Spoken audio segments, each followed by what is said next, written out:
Hi everyone, this is Mark Metronic, and this is a short instructional video tutorial dealing with white balance and, even more importantly, overall color balance. I remember my first year or so when I was getting into landscape photography, I had the assumption, like many do today, that our cameras captured reality accurately. Nothing could be further from the truth. I also had the assumption that if I nailed my white balance just perfectly, then all of my colors would be accurate. Nothing could be further from the truth again. After learning a great deal of the ins and outs of color correction and color management, at some point I fell into the education of color balance, which we will go into.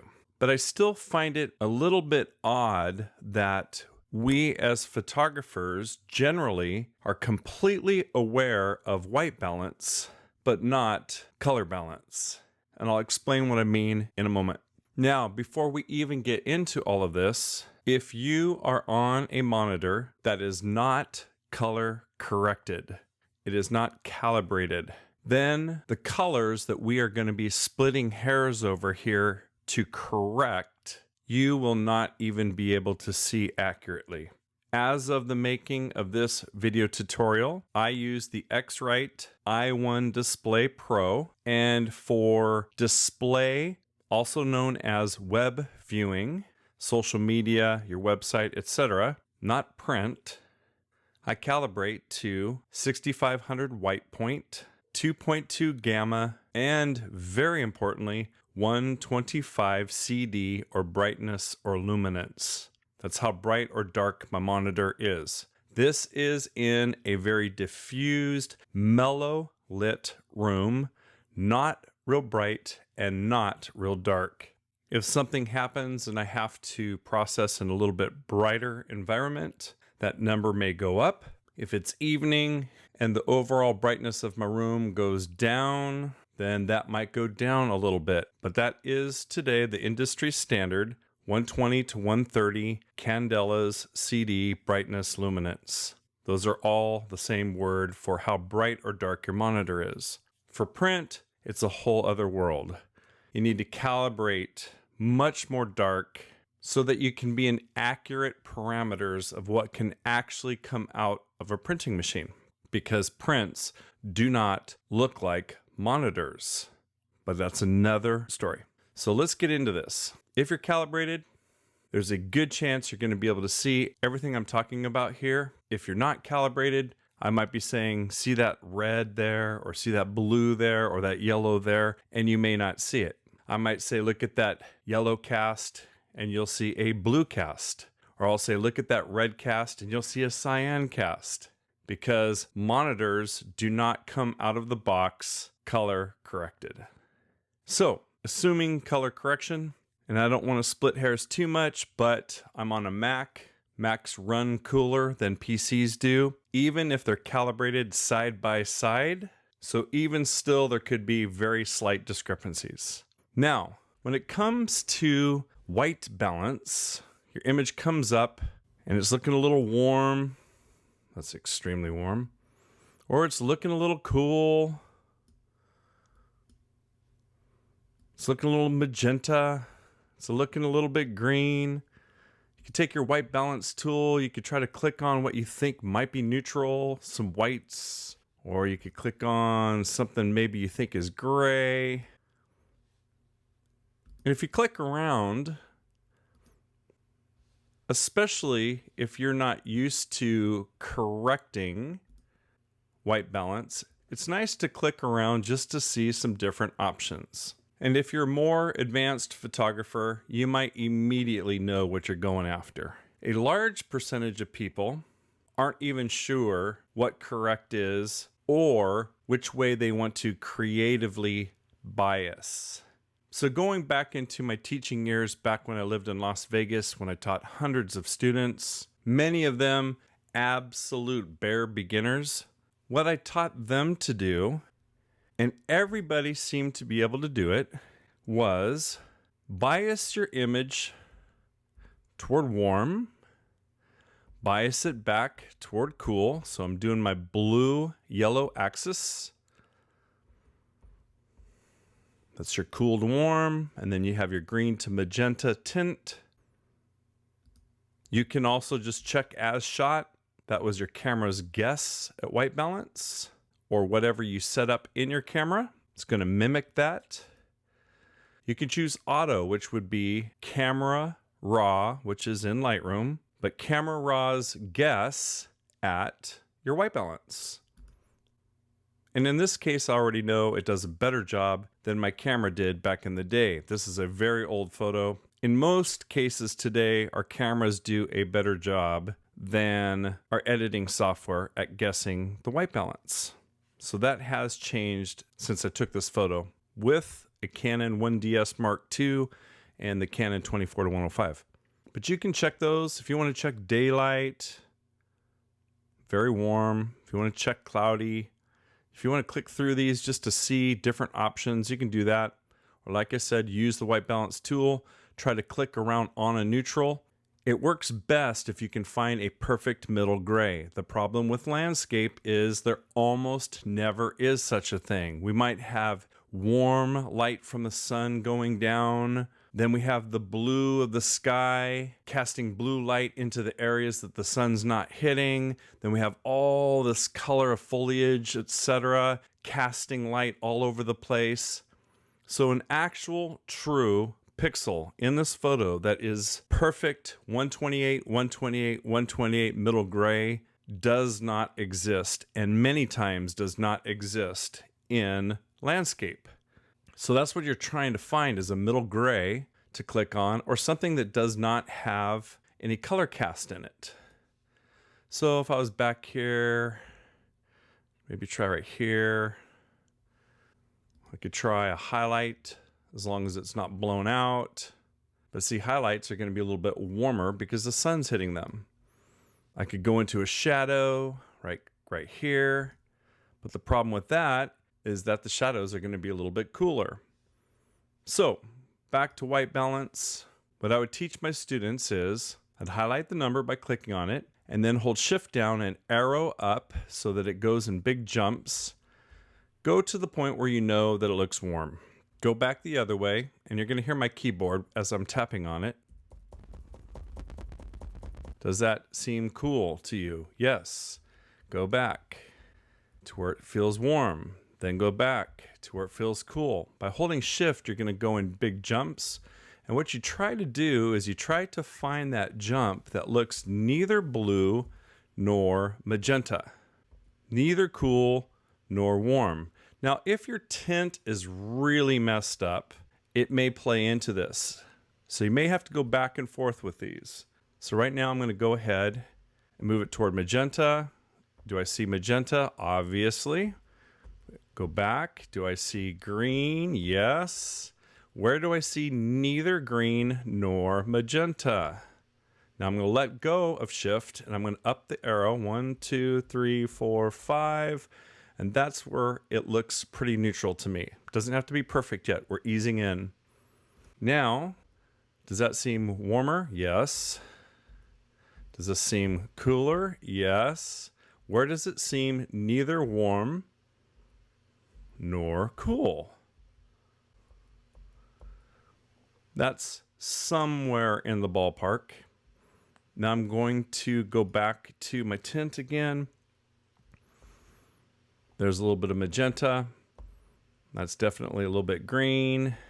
And the real question is when you're holding shift down and you're jumping 10-point increments and you go to where you see that it's magenta, when you bounce back, do you see green? Then if you go to green and then you arrow back to magenta, do you see magenta? And when I go to magenta and then I come back, I see green. When I go to green and I go back to magenta, I see magenta, but I do not see as much magenta as I see green. So that means I think that it has a little bit more green bias in it than it does magenta. So I'm going to let go now, and I'm going to move it a little bit toward magenta. I'm just trying to find neutrality. Neutrality does not necessarily mean correct. Now we're going a little bit toward blue, going toward warm, back toward blue.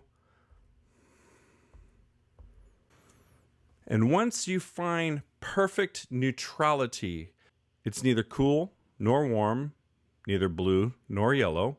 It's neither magenta nor green. Green is considered cool, magenta is considered warm.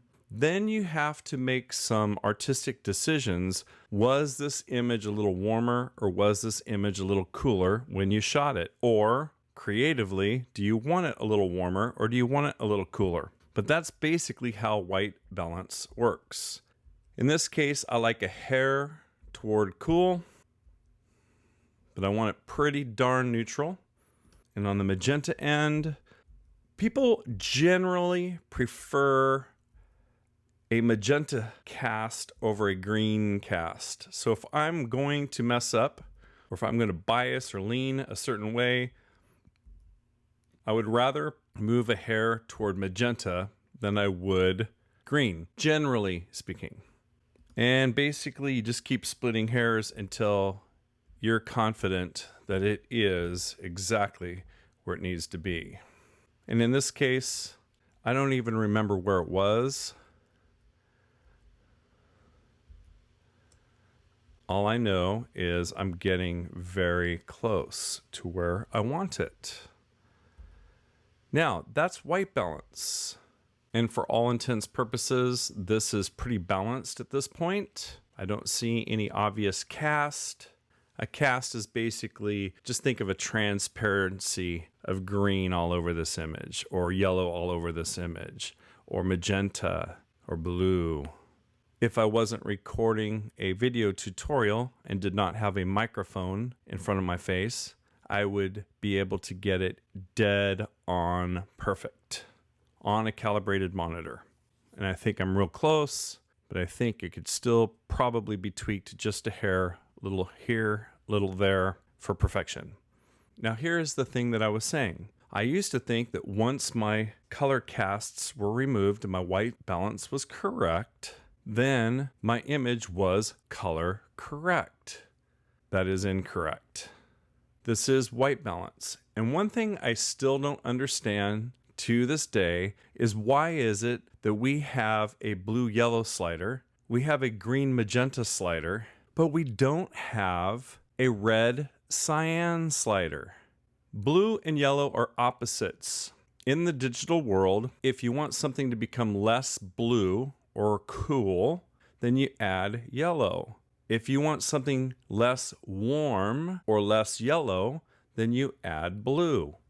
If you get it right down the middle, it's going to be neither cool nor warm, neither blue nor yellow.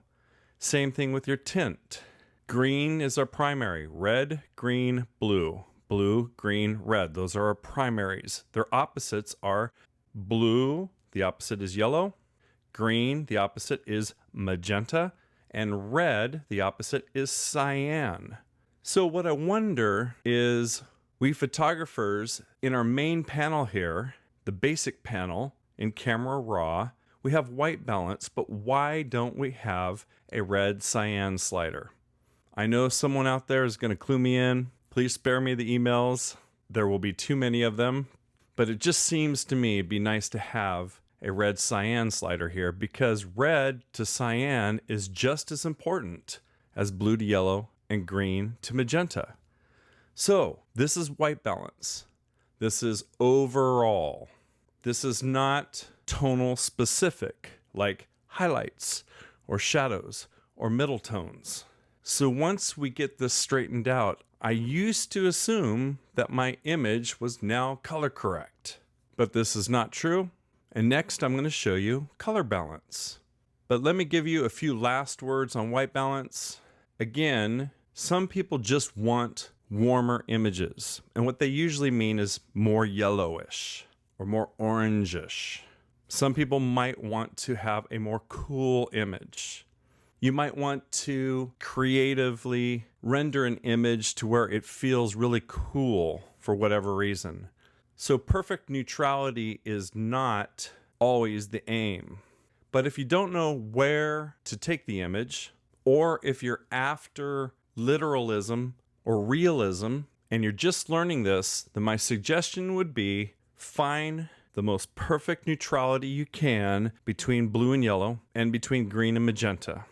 Once you've reached that perfect middle, you can't get it any better. Then you must decide whether the image should bias a hair toward cool, toward warm, and I'm meaning blue or yellow, toward magenta, toward green, and then go on. I read a recent study, and the study was about how photographers have a strong devotion and opinion about how certain cameras initially render their images, or even after you take control of it in the raw converter. It was a pretty interesting study. The vast majority of people felt, hey, my Nikon camera or my Canon camera or my Sony camera has a better look, a certain look to it that I like that I just can't get with Nikon or Sony, etc., whatever brand, whatever. But then they took a great deal of photographers and they took images that were shot with the various cameras, and they had photographers pick which renderings were the best to their eye, or which ones did they think were shot with their camera brand. And the bottom line on the study was that almost no one chose the right photo, and that people have a overwhelming dedication to brand more than the actual rendering of the colors themselves. That was one thing I found interesting. The second thing I found interesting about the study is that images that had a straightened out white balance and color balance, which we're going to go into next, were overwhelmingly picked as the best images for overall color than were images that had a less corrected white balance and color balance.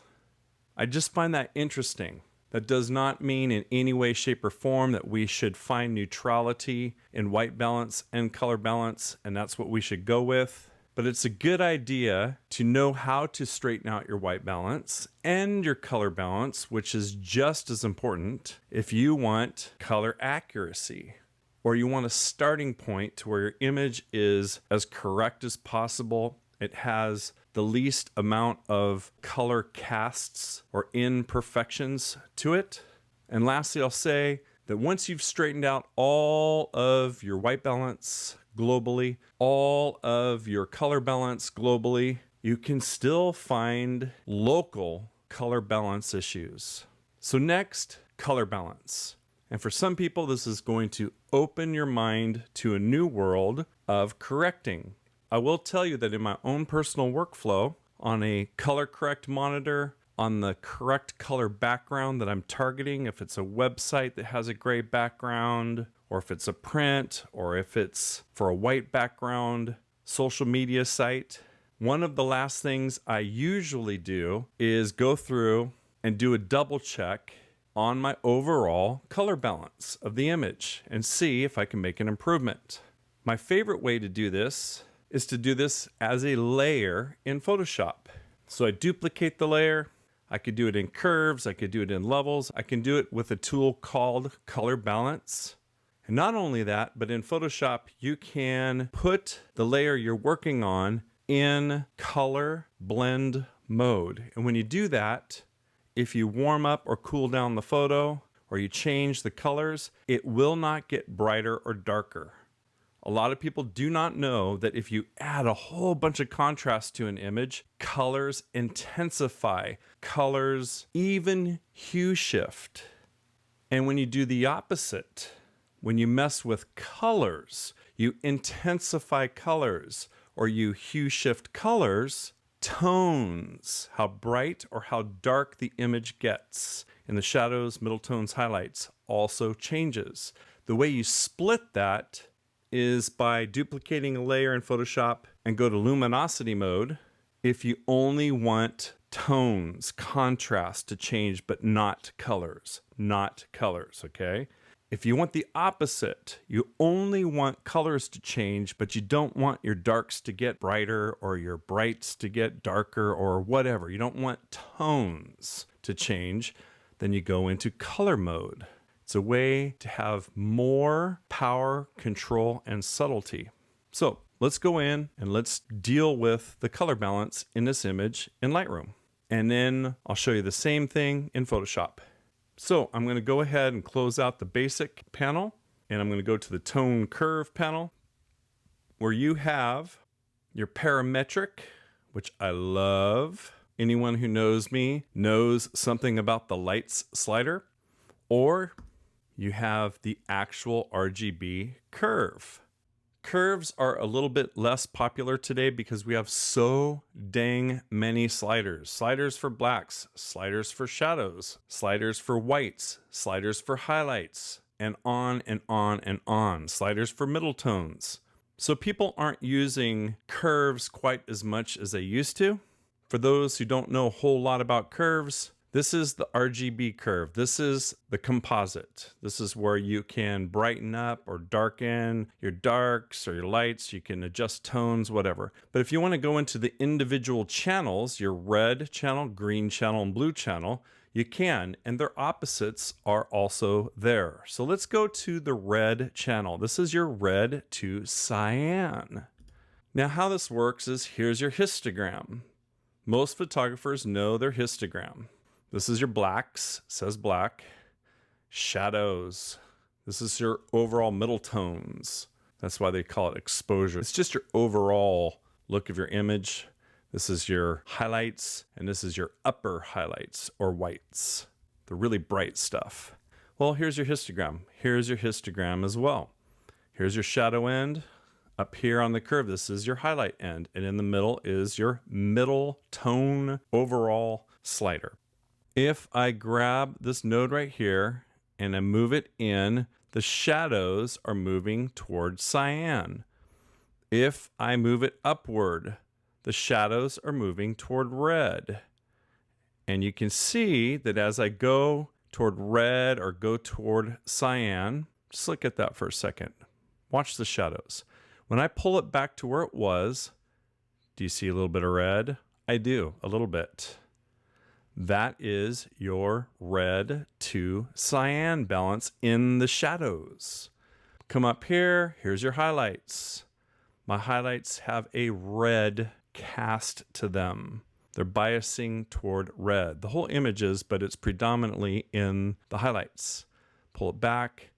If I move it down, they have a cyan cast to them. It's obvious and it's exaggerated. But let's move it back. That makes me feel like there could be a little bit of red in my highlights. Where are the middle tones? They're right here in the middle. If you click on the middle, you drag it straight up. This is your overall red balance and cyan balance. And this is where you can correct these things. If you do a Command Z, or if you just go back to linear or whatever point curve that you have, it will go back to where it was. So if you're interested in correcting, what I would do is I'd click on the node and you can move it or you can move it.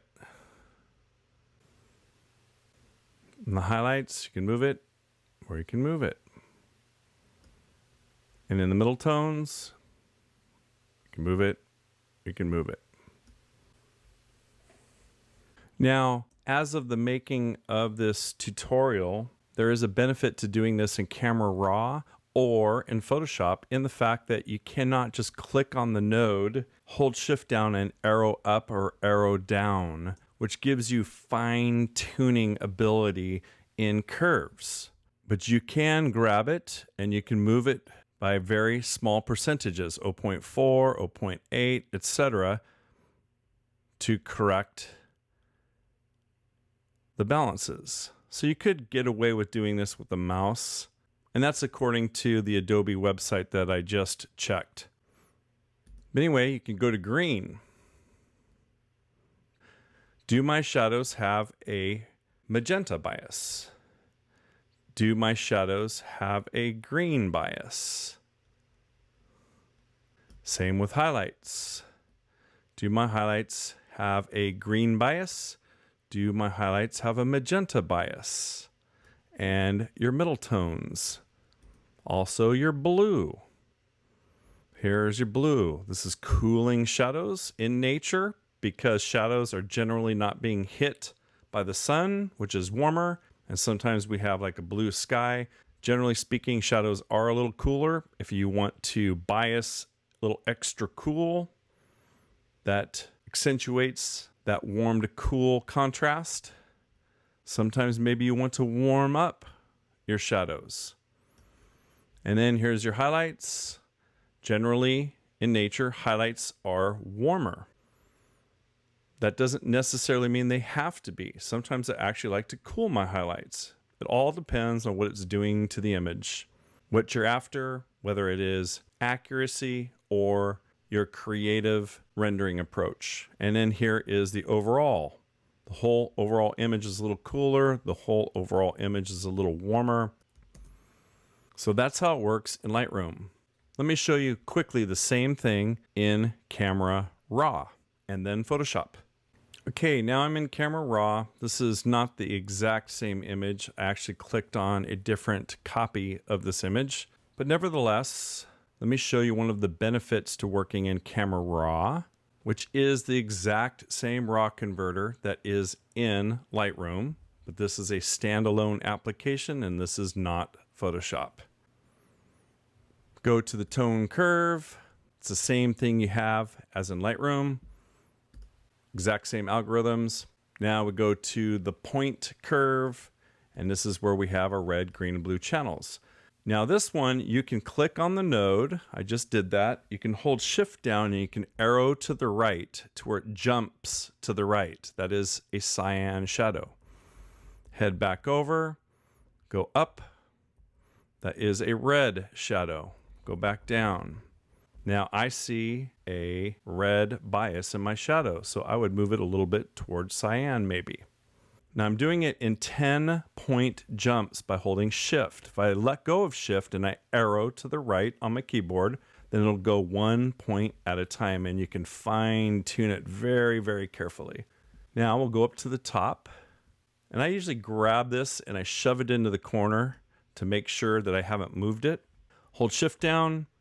Now my highlights have a red bias. You can see it. Go back and then go down. Now my highlights have a cyan bias. And go back up. I think that my highlights here have a little bit of a red bias. So I might move it 1 or 2 points towards cyan if I were to correct it.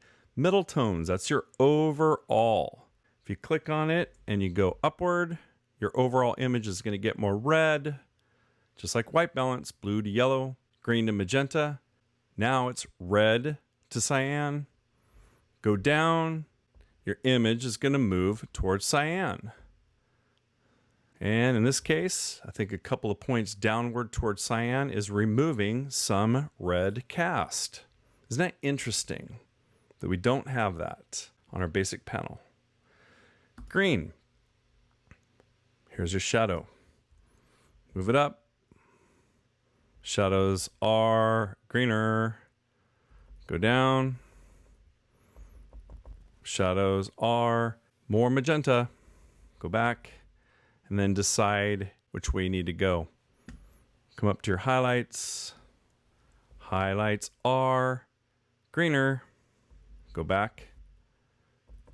Highlights are more magenta. Go back. Decide if you see green or magenta. I see a little bit of green. I'm going to go down a couple of points and you may not see it, but I am seeing the white getting neutralized here. And then again, you can click on your middle tones, which is your overall. Is the image overall kind of greenish? Is the image overall a little bit magenta? And then you can correct that. A question someone might ask is, well, do I need to correct the white balance or should I just go straight to curves? absolutely correct the white balance first, or you're going to be dealing with such gross color issues that you might not even be able to correct them. And blue, again, shadows, a little bit on the cooler side. Shadows a little bit on the warmer yellow side. Are they feeling biased one way or the other? Same with the highlights. I kind of like the highlights cooling down in this case. And then this is the highlights warming up. And this will be, again, I'm just going to grab it. This is your overall coolness, overall warmth. And again, hold shift, toggle down, goes in 10-point jumps. Let go of shift, and it'll go in 1-point jumps. And you can get it perfected. So before we go on, let me show you something that you can do in Lightroom or you can do in Camera Raw so that you don't make big errors or mess up your photo when correcting something as powerful as your overall color balance. So whether you're in Lightroom or Camera Raw, before you start making these adjustments, make a snapshot. Snapshots are right here in Camera Raw. You click on it, you go down to this little thing on the bottom, you name it before color balance. Hit OK. Work on your curves. Get it as perfected as possible. After you're done, hit snapshot, create a new one, call it after color balance. They will come up over here, and then you can highlight it and compare back and forth, and see if you have improved or fixed the image. You can see if you've gone too far, and you can compare them. In Lightroom, on the left-hand side, you can create snapshots the very same way. Now, my mode of choice, in more cases than not, is to get my white balance as correct as possible, then maybe work on the curves in Camera Raw to straighten that out. But more often than not, I'm going into Photoshop to correct my overall color balance. If you go into Photoshop as a raw smart object, you can access the curves there, but that will not be an actual raw adjustment. Kind of like adjustment layers, it's setting up instructions that will be applied when you rasterize the image, when you turn it into a TIFF or a PSD or a JPEG or whatever. That is, unless if in Photoshop you go in as a smart object layer, you duplicate that layer, and then you double click on the layer itself and you correct the color balance in Camera Raw. If you do that, you can use the same layer blending modes, and you can see the same thing I'm going to show you here in Photoshop, but the adjustments are raw. But this is not a video on Photoshop raw smart objects. That I do have. If you're interested, markmetternich.com. But let me show you as a standard rasterized, which basically means pixels, TIFF, PSD, JPEG, whatever you're going to choose. So I'm going to go into Photoshop. I'm going to turn off Smart Objects, go into Photoshop, and let's play with the color balance. Okay, so here we are in Photoshop. Command or Control J will duplicate that layer so you have two of the exact same thing. What I was telling you is that in your normal mode, the same thing in the raw converter, if you add a ton of contrast to an image, colors intensify. Can you tell that the colors have gotten more saturated or have hue shifted? It's almost ridiculous. Look how red the reds are, how blue the blues are. You can't even get them anymore. I didn't turn up saturation. Saturation and colors are inextricably linked together with contrast. If I put this in luminosity mode, what you have is the same contrast, but you have no color shifting. The colors have gotten darker or brighter, but they have not changed in their intensity, and there is almost no hue shifting. So luminosity is when you're trying to make contrast or tonal adjustments and you don't want colors to change. Let me go back, Control-Alt-Z, Z. Now the opposite is when you want colors to change, but you don't want contrast to change. You put it in color mode, color blend mode. Now this is something that's a little bit harder for people to understand. If you turn down the saturation of a color in normal mode, it will also darken those tones. If you increase the saturation of a certain color, you will actually brighten those tones. So your tones will change with color. Now, sometimes your tones and your contrast are perfect. You just want to work on color. Or sometimes your colors are perfect. You just want to work on contrast. This is how we split them apart so that you can work on either tones, which is luminosity mode, or just colors, and that is color mode. One way to visualize color mode is duplicate a layer, put it in color mode, and then throw a Gaussian blur on it. Do you see the detail of the image changing? No. Do you see colors changing? Yes. Are colors being blurred out completely? Yes. So colors are separate. You have colors on the top layer and all your detail is on the bottom layer.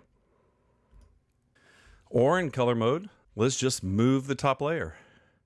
See how the colors are moving? It's like a transparency. The colors are on the top layer.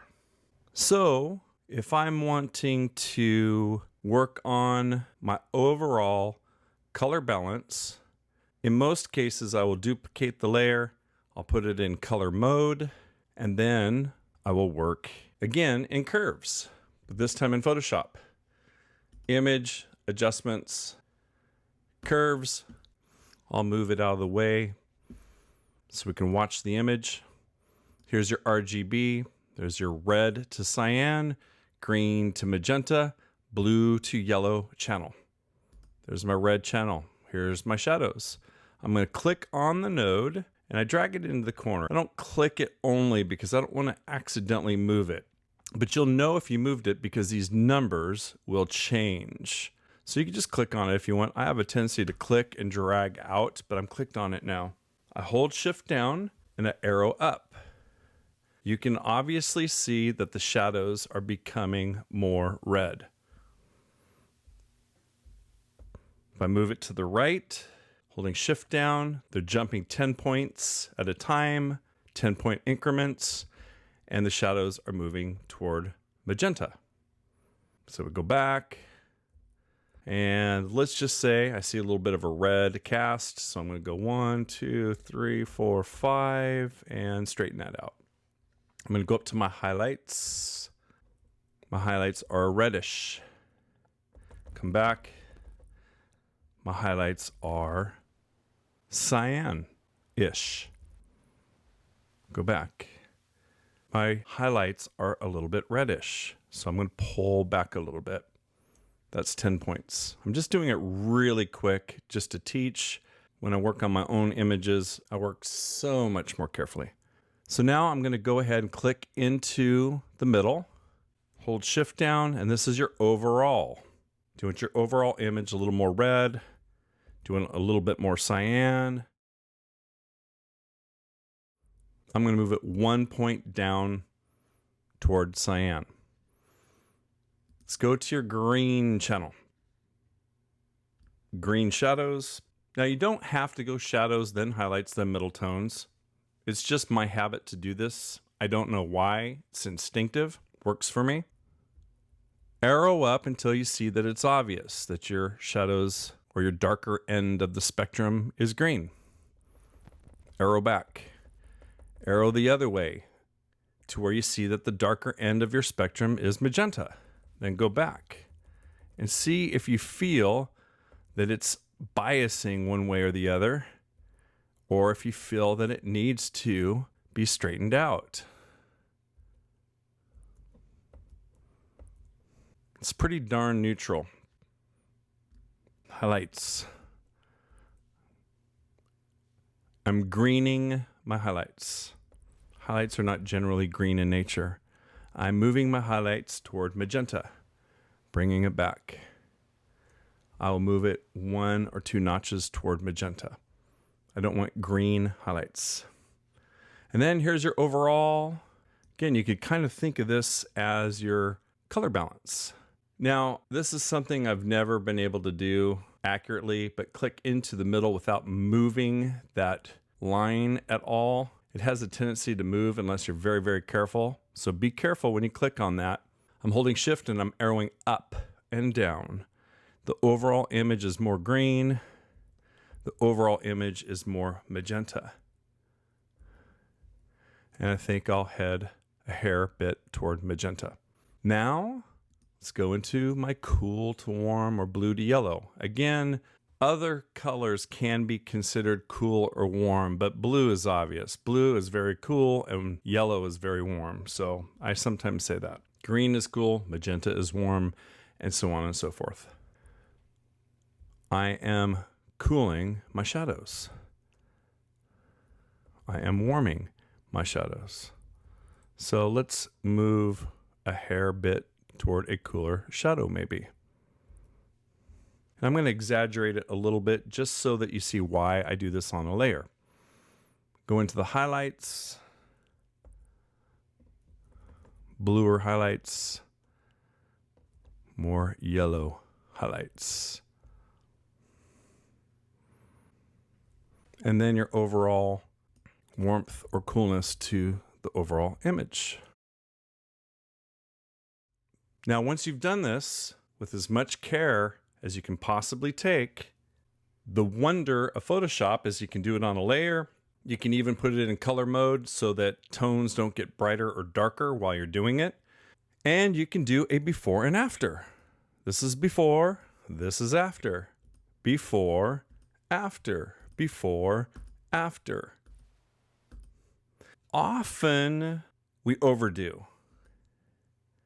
It might be a creative decision, or it just might be that we have a tendency to overdo.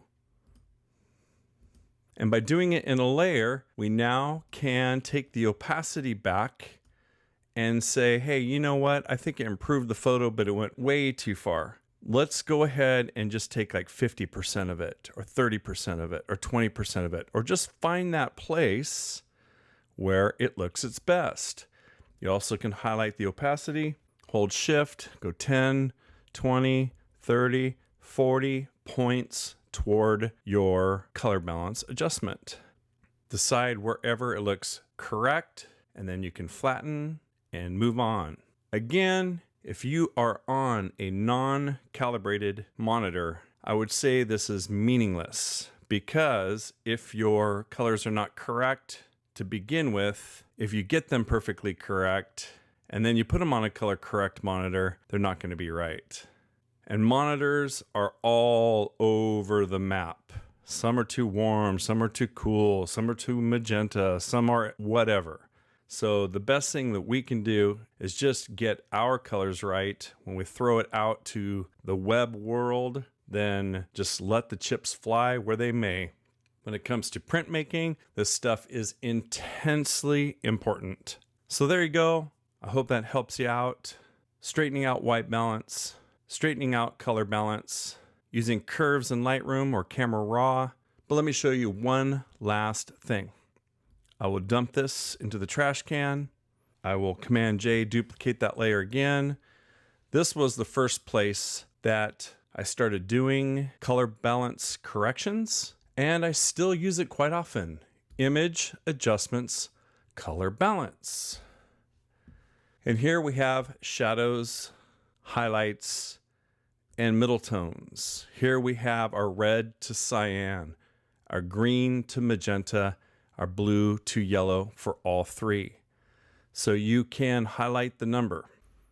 And I am moving the middle tones, that's the overall, toward cyan. I'm moving the overall toward red. That's 10-point increments. Let go. You can do it 1 point at a time. Get that straightened out. Now, don't go to this next number. Now go to the shadows. And again, you can go shadows, highlights, then middle tones, however works for you. Now the shadows are more cyan. Now the shadows are more red. And you see that luminosity jump. You see this thing getting brighter or darker because we don't have this in color mode. If you want to make sure that you don't have any brightness or darkness jumps, then you need to do it in color blend mode. So the shadows are more cyan, the shadows are more red. And then highlights. The highlights are more cyan, the highlights are more red. Then the next thing you would do is you would go to the middle one. That's magenta green. Holding shift down, your highlights or your middle tones or your shadows. We'll start out with your shadows this time. The shadows are more green. Now the shadows are more cyan, etc. And then do your highlights and do your middle tones. Then maybe finish off with your blue to yellow. Here's your shadows. They are warmer. I'm arrowing up. The shadows are cooler. Do you see the luminosity jump though? It's getting darker. Shadows are getting darker. If you don't mind that, you can do it in normal mode, but you are going to have some contrast changes. That's why I usually do it in color mode. You can go to your highlights.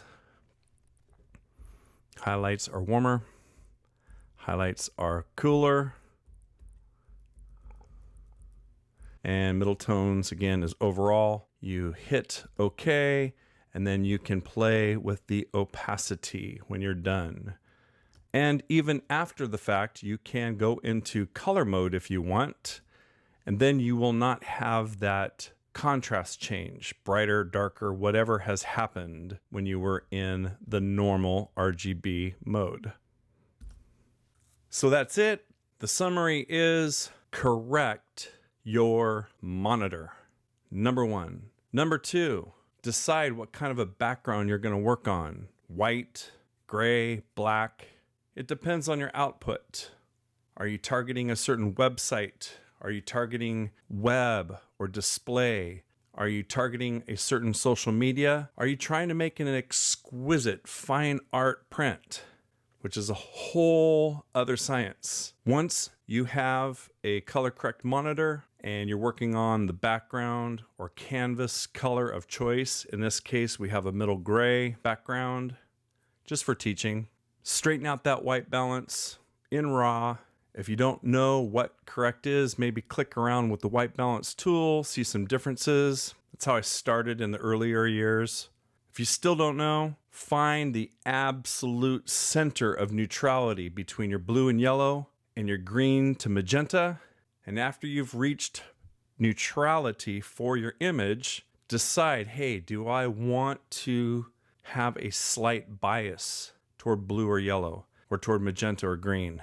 Once you've done that, either in Lightroom using snapshots or in Camera Raw using snapshots and being able to arrow up and down in increments, either 10-point or 1-point increments, straighten out that color balance.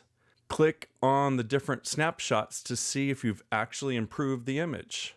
Or don't even worry about doing it in RAW, which is more often the case for me, unless I see something very obvious. But remember to do it in your workflow, especially toward the end when your image is done and you've thrown all kinds of things on it and you've tweaked so many different things. You've tweaked your sky, you've done Orton glow, you've done whatever. Go in there, duplicate a layer.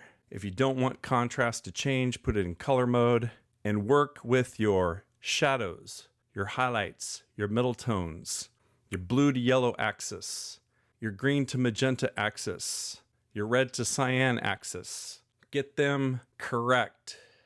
Decide which way you might want to bias. Then click on and off the eyeball. Double check that you haven't gone too far or made the image worse. And then you have dealt with white balance and color balance globally. And you can imagine, once everything is correct, maybe you'll look into a certain area of your image and you say, you know what, those shadows are a little cool over there. Or you'll look into a certain area of your image and you'll say, you know what, those highlights over there are just a little bit warm. Those clouds have a little tint of green to them. So you can make these corrections on a layer, throw a mask onto that layer, and then you can paint the correction or select the correction and get it into very localized areas. Photoshop is off the charts with its finesse and power. And as far as I'm concerned today, it is still an absolute must tool for those who want the absolute best representation of their images possible, whether you are a literalist, a realist, or what I call a more creativist. Still, nothing beats Photoshop. I have logged over 100 things that you can do in Photoshop today that you still cannot do in the raw converter to take images further in their optimization and excellence. Again, whether you're more of a literalist camp or creative in your post-processing rendering. If you're interested in any more instruction, either private or video tutorials or workshops, just check out markmetronic.com, and there's a plethora of options there, always growing. All the best to you and yours, and great light to you.